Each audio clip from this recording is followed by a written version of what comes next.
Welcome to the third installment of Working as a Student series. I hope the previous two videos were useful to you in some way, and if not, that you had a laugh at least. Today I shall introduce you to a few student workplace red flags to be on the lookout for. They pay you less because of your age.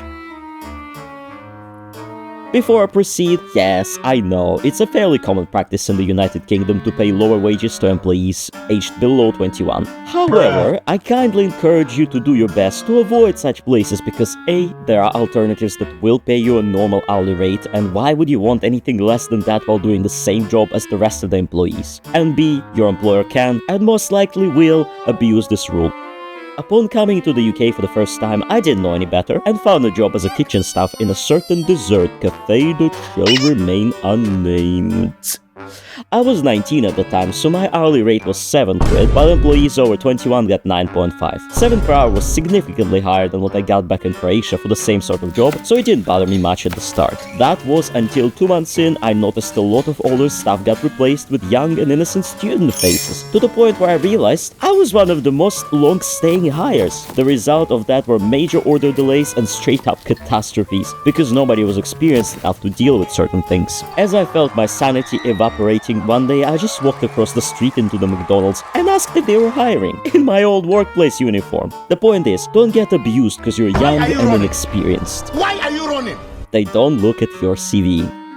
Coincidentally, the next thing to look out for is when someone hires you on the spot without looking at your CV or any supportive documents. Yes, if you need a job and you need it now, to the point where you can't afford to spend time filling out countless forms and waiting for outcomes until the next coming of Christ, take what you can get. But don't get too comfortable because realistically, if they don't check your qualifications, character, and more, interesting stuff, like a criminal record for instance, that means that they didn't check anyone else's either. While this isn't necessarily something that should concern you, do keep in mind that the lack of proper staff selection typically results in an extremely chaotic work environment where you will most definitely be more miserable than you need to be. The less transparent they are with how they hire their staff, the less transparent they will be with everything else. Stay alert, comrades, because you know you're worth it, babe.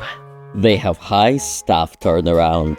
I spent 7 months working as a crew member in McDonald's. Yes, I am mentally deranged. From the time I started and up until my last shift in that place, I saw people coming and going on almost weekly basis. Now, 2 years later, every time I find myself in that esteemed establishment, which I can only do if I'm beyond the point of cautious analysis, due to the alcohol percentage in my bloodstream because I get softcore Vietnam flashbacks every time I hear the iconic beeps, I cannot recognize anyone who works there. Works like a Swiss clock. My point with this is, if stuff changes quicker than you blink, there are 2 conclusions to be drawn. 1, the work environment is most likely hellish, and 2, management treats their employees like replaceable numbers and nothing else. Experienced manager of a stellar team works with the character of each of their employees, which is what facilitates camaraderie and loyalty and makes people want to stick around long term. If you are treated like a number, nobody values your assets and knowledge to their actions or otherwise, then you will be replaced with these: run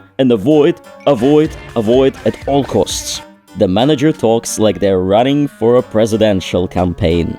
This is how you tell they are a douche whose desk you'd want to crap on the day you hand in your resignation. If during your interview or induction or similar, your potential boss or manager greets you with what feels like cheap business motivation training or asserts dominance with high-end sort of words with little to no meaning with them, remember, they will be a shitty leader. Not that it should necessarily prevent you from taking a job, especially if it's something you're interested in or are out of options. All I'm saying is, be on high alert around the champ, as they are likely to micromanage, get hung up on the small things, be detached from the life of the team, and overall be useless and annoying. Remember, a real leader will establish rapport, listen to you, understand your needs, and manage the workplace in a way that allows you to shine to your unique strengths.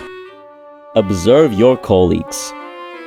That's an important one, folks. Management will tell you all sorts of things to get you to stay. Staff, on the other hand, not likely.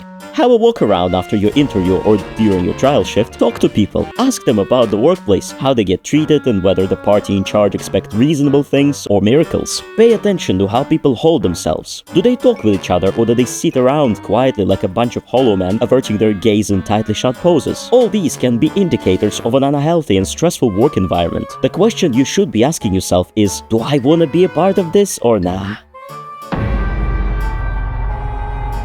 The bottom line is, if you do need a job while being a student, which you most likely do, remember that at the end of the day, you are perfectly allowed to weigh up pros and cons and pick the place that's right for you. Working is hard either way, so be sure to not make it harder than it needs to be. Take care and eat apples. They're good for you.